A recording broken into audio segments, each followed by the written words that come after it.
నమస్తే. తెలంగాణలో కాంగ్రెస్ ప్రభుత్వం ఏర్పడితే మెగా డీఎస్సీ ఏపిస్తామని జెప్పేసి గతంలో పీసీసీ ప్రెసిడెంట్‌గా ఉన్న ఇప్పుడున్న ముఖ్యమంత్రి రేవంత్ రెడ్డి గారు ఆ టైంలో చెప్పడం జరిగింది. ఇటు అశోక్ నగర్ గాని, దిల్సుఖ్ నగర్ గాని మొత్తం తిరిగొచ్చిండు. సో, డీఎస్సీ విషయంలో ఖచ్చితంగా నేను క్లారిటీతోనే ఉన్నా అని జెప్పేసి గూడా అక్కడ ఉన్న నిరుద్యోగులకు చెప్పడం జరిగింది. సో, ప్రభుత్వం ఏర్పడ్డది 3 సంవత్సరాలు పైబడ్డది. మరి డీఎస్సీ నోటిఫికేషన్ ఎంత వరకు ఇచ్చిర్రు? మెగా డీఎస్సీ నోటిఫికేషన్ ఇచ్చిర్రా? సో మాట్లాడదాం ఒకసారి. డీఎస్సీ ఆస్పిరెంట్స్ ఉన్నారు మనతో పాటు. మేడం ఏం చెప్తారు ఈ డీఎస్సీ నోటిఫికేషన్‌కి సంబంధించి? ప్రభుత్వానికి కొత్తగా చెప్పాల్సింది ఏం లేదండి. దాదాపు 3 సంవత్సరాల నుంచి గూడా మేము పోరాడుతా ఉన్నాం. కాకపోతే మరి వాళ్ళకున్నటువంటి ఏదైతే స్ట్రాటజీ ఉందో అది మాకు చెప్పాల్సినటువంటి బాధ్యత గూడా వాళ్ళకుంటది. మరి ఇట్లా రోడ్ల మీదకి రాకండి, ఉద్యమాలు జేయకండి, కూర్చోబెట్టి మనం మాట్లాడదాం, పలానా టైంకేస్తా, పలానా పోస్టులేస్తా అని భరోసా కల్పించాల్సిన అవసరం ఉంటది గదా! ఎంతసేపటికి పెయిడ్ ఆర్టిస్ట్‌లు అది ఇది అంటే కొంచెం బాధ అనిపిస్తదన్నమాట.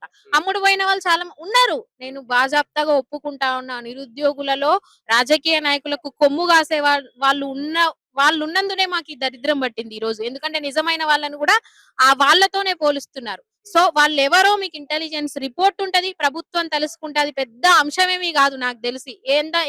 ఎంతెంత మందినో పట్టుకొని లోపలేసేటువంటిది ఉన్నది. సో డీఎస్సీ విషయం నేను ఏం చెప్తా ఉన్నా అంటే పక్కనున్నటువంటి ఉమ్మడి ఇప్పుడున్నటువంటి ఆంధ్రప్రదేశ్ రాష్ట్రంలో ఇప్పటికి 3 సార్లు డీఎస్సీ పడ్డదండి. మళ్ళీ కూడా మరో నోటిఫికేషన్‌కి వాళ్ళు సిద్ధపడతా ఉన్నారు. తెలంగాణని మనం ఉద్యమం చేసి సాధించుకొని ఎంతో మంది నిరుద్యోగులు గాని విద్యార్థుల ఆత్మ బలిదానాలు ఏర్పడిన తర్వాత కూడా ఇక్కడ మేము పోరాటం చేస్తే అక్కడ వాళ్ళకు నోటిఫికేషన్ వస్తున్నాయి. అంత సీన్ రివర్స్ జరుగుతా ఉంది. ఇక్కడ తెలంగాణ అనే పదంలో కష్టాలు, బాధలు, ఆకలి కేకలు కనిపించినాయి అప్పుడు. ఏదైతే నీళ్లు, నిధులు, నియామకాలనే ప్రాతిపాదికన స్వరాష్ట్రమైనటువంటి బంగారు తెలంగాణ ఏర్పడిందని మేము కలలు కన్నాం. తర్వాత కేసీఆర్ గారి హయాంలో 10 సంవత్సరాల కాలయాపన జరిగింది. దాని తర్వాత నేను అధికారంలోకి వస్తే ఖచ్చితంగా నోటిఫికేషన్స్ వేస్తా అని ఆ రోజు ప్రమాణ స్వీకారం రోజు కూడా అందరి ముందు రాష్ట్ర ప్రజల ముందు ఒప్పుకున్నారు. ఏంటి నిరుద్యోగుల వల్లనే ఈ రోజు కాంగ్రెస్ ప్రభుత్వం అధికారంలోకి వచ్చింది. నేను ముఖ్యమంత్రి అయినా ఖచ్చితంగా మీకు ఇచ్చినటువంటి హామీలు నెరవేరుస్తాను. ఈ రోజు మేము ప్రభుత్వాన్ని విమర్శించట్లేదు. మీరు ఎంతసేపటికి మమ్మల్ని తిడుతున్నారు, మమ్మల్ని కొంతమంది అదంటున్నారు, ఇదంటున్నారు. నైతికంగా మాట్లాడండి, హుందాతనంగా మాట్లాడండి. పెద్ద మనుషులు మీరు. మేము మిమ్మల్ని వేలెత్తి చూపించేటువంటి స్థాయి మాకు లేదు. కాకపోతే ఆవేదనలో కొన్ని మాటలు మాట్లాడాల్సి వస్తుంది. ఎందుకనంటే మా సోదరీమణులు ఎంతో మంది దిల్సుఖ్ నగర్, అశోక్ నగర్ క్యాంపస్, ఉస్మానియా యూనివర్సిటీ లాంటి ప్లేస్‌లలో పులిహోర తినుకుంటూ బతుకుతున్నటువంటి రోజులున్నాయి. ఇప్పటికీ అదే పరిస్థితి కొనసాగుతుంది. మరి హైదరాబాద్ లాంటి సిటీలో లివ్ ఆఫ్ కాస్టింగ్ అనేది ఎంతుంటదో మీకు తెలుసు. ఎట్లా బ్రతకాలనేది కూడా నిరుద్యోగ భృతి కూడా ఇంతవరకు ఎవరికీ అందనటువంటి పరిస్థితి. ఇంతవరకు ఆ అంశమే లేదు. మరి ఇప్పటికి కూడా డీఎస్సీ మేమేం చెప్తా ఉన్నాం, మీరు సంవత్సరం తర్వాత ఏస్తే ప్రెస్ మీట్ ఈ రోజు పెట్టండి. మీ క్యాబినెట్ మంత్రులతో కలిసి ముఖ్యమంత్రి గారు ప్రెస్ మీట్ పెట్టి, మేము సంవత్సరం తర్వాత 15,000 పోస్టులు లేదా 20,000 పోస్టులు ఖచ్చితంగా ఈ టైంకేస్తాం. మీరు ప్రిపేర్ కండి అని ఒక భరోసా కల్పించండి. మేము కాంప్రమైజ్ అయ్యి చదువుకుంటాం. అంతేగాని ఎలాంటి ప్రెస్ మీట్ లేకుండా మైక్ ముందుకొచ్చి ఇట్లా అంటున్నారు. మీరు అట్లా సచ్చినా ఎయ్యం, ఇట్లా సచ్చినా ఎయ్యం అని అంటే సచ్చేటోడు సస్తాడు, బతికేటోడు బతుకుతాడు. ఎవరిని ఇప్పుడు ఈ డీఎస్సీ నోటిఫికేషన్‌కి సంబంధించి 2024లో ఒక నోటిఫికేషన్ వచ్చింది. ప్రభుత్వం 11,060 పోస్టులేమో రిలీజ్ చేయడం జరిగింది.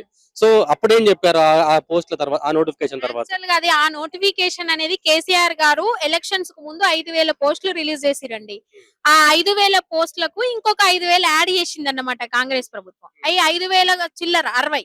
సో ఎంతైంది? 11,060 పోస్టులతో రిలీజ్ చేసింది ఆ పోస్టులు. అప్పుడు కూడా ఏం జరిగింది? అంతకు ముందు జరిగినటువంటి టెట్‌కు, డీఎస్సీకి అసలు 30 రోజుల్లో టైం లేదు. ఆ 30 రోజులలో HW exam, divisional accounts, DAO exam, CTET exam, BEd entrance exam ఇన్ని జరిగినాయి. సో ఇవన్నీ ఉన్నాయి కాబట్టి ఇదే డీఎస్సీ లాస్ట్ అని మేము కూడా అప్పుడు నమ్మినాం. ఇక ఏయనని మాకు అర్థమయ్యే సో కొంచెం టైం ఇవ్వండి అని రోడ్ల మీదకి వచ్చి మేము ఈ సిటీ పరేడ్ గ్రౌండ్ నుంచి ఆర్ట్స్ కాలేజ్ వరకు పాదయాత్ర చేసినాం మిడ్‌నైట్. సో చాలా మంది అరెస్ట్ అయినాం. 2, 3 రోజులు ఆడపిల్లల్ని పొద్దున్నే 4కి వచ్చి పోలీసులు తీసుకుపోయినటువంటి చరిత్రలు కూడా ఉన్నాయి. మరి ఆ రోజు మమ్మల్ని పిలుచుకొని చెప్పిర్రు పొన్నం ప్రభాకర్ గారు కావచ్చు, ఉప ముఖ్యమంత్రి బట్టి విక్రమార్క గారు కావచ్చు. ఏం చెప్పిర్రు? ఖచ్చితంగా మేము డీఎస్సీ చేస్తామమ్మా. ఇంకొక 6 నెలలు ఫిబ్రవరిలో ఏసేస్తామని చెప్పి నచ్చజెప్పి పంపించిర్రు. మేము నమ్మినాం వాళ్ళని. సో ఇంతవరకు కూడా లేదు. సరే ఇప్పటికి ఎందుకు లేదనే వాళ్ళ కారణాలు వాళ్ళకు ఉండొచ్చు. ప్రభుత్వాన్ని నడపాలంటే, ఒక వ్యవస్థను నడపాలంటే మీకున్నటువంటి కారణాలు అది సమంజసం అయ్యుండొచ్చు, సమంజసం కాకుండా ఉండొచ్చు. మేము ఒప్పుకుంటాం. కాకపోతే ఒక భరోసా కల్పించండి. ఇంతమంది నిరుద్యోగులు ఊకనే రోడ్డు మీదకి రాదండి. ఎవరో పైసలు ఇస్తే రోడ్డు మీదకి రారండి. ఇంట్లో తల్లిదండ్రులు కష్టపడుతున్నారు కాబట్టి కొంచెం పెద్ద మనసు చేసుకొని ఆలోచించి పలానా టైంకి వేస్తాం, పలానా ఇన్ని పోస్టులు వేస్తామని ఒక మెగా డిఎస్సిని ప్రకటించండి. టైం తీసుకోండి కానీ ప్రకటించండి, భరోసా కల్పించండి ప్లీజ్. ఇప్పటి వరకు దాదాపుగా 2, 3, 4, 5 టెట్ ఎగ్జామ్స్ జరిగినాయి. దాదాపు 5 టెట్ ఎగ్జామ్స్ జరిగినాయి. సో డిఎస్సి లేని టెట్ మాకెందుకు, ఐ మీన్ డిఎస్సి లేని టెట్ మాకెందుకు అని చెప్పేసి కూడా ఒక నినాదం చేసారు. ఏంటి అసలు డిఎస్సి టెట్ కు మధ్య? ఇది టెట్ ఏంటిదంటే టెట్ క్వాలిఫై అయితేనే డిఎస్సి ఎగ్జామ్ రాయడానికి అర్హులండి. సో ఆ టెట్ అనేది సంవత్సరానికి 2 సార్లు వేస్తామని చెప్పి ఎప్పుడు ప్రకటించారు తెలుసా? ఇది మేము ఏదైతే 3 నెలల సమయం కావాలని అడుగుతున్నామో మేము అక్కడ ధర్నా చేస్తున్నాం, ఇక్కడ ప్రకటన వచ్చింది సాయంత్రం వరకు. సో మమ్మల్ని చల్లబరచడానికి వచ్చింది అది. కాకపోతే డిఎస్సి లేనిది మేము ఈ అర్హత పరీక్ష ఆల్రెడీ క్వాలిఫై అయ్యి 120, 130 మార్కులు వచ్చి వెయిట్ చేస్తున్న వాళ్ళు ఉన్నారు. కాకపోతే కొత్తగా డిఎడ్ బిఎడ్ అయిపోయిన వాళ్ళకి టెట్ అవసరం, ప్రతి సంవత్సరం వాళ్ళకి అవసరం. సో ఆల్రెడీ అభ్యర్థులు ఉన్నారు కాబట్టి డిఎస్సి లేని టెట్ వ్యర్థం, ఎన్నిసార్లు చేసినా వ్యర్థం. సో టెట్ వేయండి, సంవత్సరానికి 2 సార్లు ఒకసారి. దాంతో పాటు జాబ్ క్యాలెండర్ ని ఫాలో కాండి, జాబ్ క్యాలెండర్ ని ప్రకటించండి. అంటే దాదాపుగా నిన్న విడుదలైన టెట్ ఎగ్జామ్ లో దాదాపు 14,000 మంది గవర్నమెంట్ టీచర్స్ అనేది క్వాలిఫై కాలేదు. సో దేనికి ఇది నిదర్శనం? దీన్ని ఎట్లా చూడొచ్చు అసలు? ఇప్పుడు వాళ్ళే చెప్పిరండి. అసలు టీచర్లకు టెట్టు పెట్టాల్సినటువంటి అవసరం ఎందుకు ఏర్పడింది అనంటే ప్రభుత్వమే చెప్పింది. సామర్థ్యాలు మనం పెరుగుతున్నటువంటి అవసరాల దృష్ట్యా పిల్లలు షార్ప్‌నెస్ కావాలి. వాళ్ళకి ఇంకా వాళ్ళ సామర్థ్యాలు పెంచాలంటే సామర్థ్యాలున్న ఉపాధ్యాయులు అవసరం. మరి అప్పుడున్నటువంటి వాళ్ళకి అర్హత పరీక్షలు లేవు. కొంతమంది 2012 బ్యాచ్ నుంచి టెట్టు జరుగుతుంది. అంతకు ముందు లేదండి. సో అంతకు ముందు ఉన్నటువంటి టీచర్లందరూ డైరెక్ట్ డిఎస్సితోనొచ్చిర్రు. సో వాళ్ళకి అర్హత పరీక్ష లేదు. వాళ్ళకి తగిన సామర్థ్యాలు లేవని ప్రభుత్వం మరి అనుకున్నదా? దానికి కారణాలు ఏమై ఉన్నదో తెలీదు. మరి లేకపోతే ఇంతమంది ఉన్నారు కాబట్టి వాళ్ళని తీసేసి కొత్త మందిని తీసుకోవాలంటే ఉపాధ్యాయులు కష్టపడుతున్నారు. వాళ్ళు లేకపోతే ఈరోజు బడులు నడవవు. వాళ్ళ లెవెల్‌లో వాళ్ళకు నాలెడ్జ్ ఉంది కాబట్టి ఇంతమందిని తీర్చిదిద్దగలుగుతున్నారు. సో టీచర్‌లో సగం మంది కూడా కాలేదంటే ఈ రోజు స్కూల్‌లో టీచర్‌లను పంపిస్తే వాళ్ళకి ఎలక్షన్ డ్యూటీ అని చెప్పేసి, ఇంకో మీటింగ్ అని చెప్పి, ఇంకో మీటింగ్ అని చెప్పి ఏడ చదువు చెప్పనిస్తుర్రు. 3 రోజులకు ఒక్కనాడు ఏదో ఒక మీటింగ్‌లో పోవాలి, కూసోవాలి. ప్రభుత్వ స్కూళ్ళకి అసలు పిల్లలు వస్తలేరు. ఎందుకు వస్తలేరంటే టీచర్లు చెప్పట్లేదంటారు. మరి టీచర్లు ఎట్లా చెప్తారు? ఇప్పుడు డిఎస్సి ఎస్జిటి టీచర్ అన్ని సబ్జెక్టులు చెప్పాలి. ఒక స్కూల్‌కి పోతే 2 టీచర్లు ఉన్నారండి. 2 టీచర్లు అంతమందిని ఎట్లా మెయింటైన్ చేస్తారు? 3 క్లాస్ రూమ్‌లు ఉన్నాయి. ఈడ 2 క్లాసులు, ఈడ 2 క్లాసులు కూర్చోబెట్టి చదివితే వాళ్ళకి చదువేం ఎక్కుతది? వీళ్ళు ఈ క్లాసులు ఎప్పుడు మెయింటైన్ చేసుకోవాలి? ఎప్పుడు మీటింగ్‌లకు అటెండ్ కావాలి? ఎప్పుడు ట్రైనింగ్‌లకు పోవాలి? ఎప్పుడు డ్యూటీలకు పోవాలి?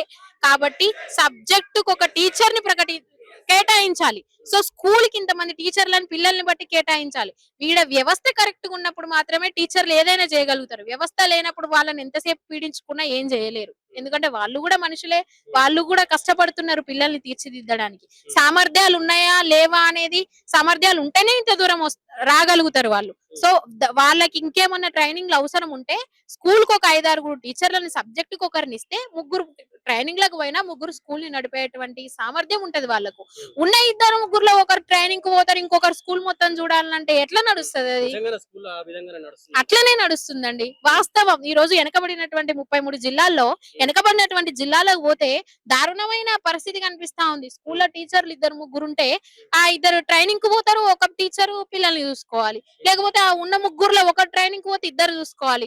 సబ్జెక్టుకు ఒక టీచర్ ఎందుకు లేడండి? ఈ రోజు ప్రైవేట్ స్కూళ్ళకి ఎందుకు మల్లుతున్నారు విద్యార్థులు అంటే టీచర్లకు సామర్థ్యాలు లేక కాదు. ఆ సామర్థ్యాన్ని ఇచ్చేటువంటి టైం లేదు వాళ్ళకి. పిల్లలకు ఇచ్చేటువంటి టైం లేదు. ఎందుకనంటే సబ్జెక్టుకు ఒక టీచర్‌ని ఇస్తే ఎవరి సబ్జెక్టులో వాళ్ళు ఓనమాల నుంచి నేర్పగలుగుతారు. ఈడ 10 సబ్జెక్టులు మేమే చెప్పాలంటారు వాళ్ళు. ఎవరిదైనా బాధే. ప్రభుత్వం ఏదైనా సరే నైతికంగా మేధావులతో చర్చించాలి ఫస్ట్. ఒక విద్యా వ్యవస్థ నడపాలంటే విద్యాశాఖ మంత్రి ఎందుకండి? ఒక మంత్రిని ఎందుకు కేటాయిస్తాం మనం? అందులో ఉన్నటువంటి ఆ శాఖకు పూర్తి బాధ్యత తీసుకోవాల్సినటువంటి అవసరం ఉంటది. నేను వారిని తప్పు పట్టట్లేను. ఈ రోజు ఉపాధ్యాయులది తప్పు కాదు, పిల్లలది తప్పు కాదు, ప్రైవేట్ స్కూల్‌లకు పంపించినటువంటి పేరెంట్స్‌ది కూడా తప్పు కాదు. ఎందుకంటే ప్రైవేట్ స్కూల్‌లో సబ్జెక్ట్‌కి ఒక టీచర్ ఉంటాడు. ఆటలు ఆడడానికి కూడా ఒక టీచర్ ఉంటాడు. ఈ రోజు ఉపాధ్యాయులను తీర్చిదిద్దేటువంటి డైట్ కాలేజీలలో కూడా ఉపాధ్యాయులు లేరు, లెక్చరర్స్ లేరు. అంతా గెస్ట్ లెక్చరర్స్ తీసేసి మొన్న ఎస్జిటిలను డెప్యుటేషన్ మీద తెచ్చుకుంటున్నారు. స్కూల్లో ఉన్న ఎస్జిటిలను డైట్ కాలేజీలలో చెప్పడానికి తెచ్చుకుంటారు. మొన్న డైట్ నోటిఫికేషన్ వేసిరు, అది వచ్చిందాక కూడా ఇదే నడుస్తుంది. ఇన్నేళ్లు 15 ఏళ్ల నుంచి అయితే డైట్ కాలేజీ వాళ్ళతోనే నడిచింది కదా, గెస్ట్ లెక్చర్లతో వీళ్ళతో. మరి ఇంకెక్కడ అసలు ఎవరిని తప్పు పడదాం చెప్పండి? ప్రభుత్వాన్ని తప్పు పడదామా? ఉపాధ్యాయులను తప్పు పడదామా? పిల్లల్ని తప్పు పడదామా? పేరెంట్స్ ని తప్పు పడదామా? ఎక్కడ లోపం జరుగుతుంది? ఎవరిని నిందిద్దాం? సో అందరూ కూర్చొని ఖచ్చితంగా బాధ్యత తీసుకోవాల్సినటువంటిది అయితే ఒకటి ఉందండి. మిమ్మల్ని వాళ్ళు ప్రతిపక్షంలో ఉన్నోళ్ళు మిమ్మల్ని తిడతారా? మీరు వాళ్ళని తిట్టుకుంటున్నారా? మీరు కొట్టుకుంటున్నారా? ఏమన్నా చేసుకోండి. కానీ సమస్యను పరిష్కరించండి.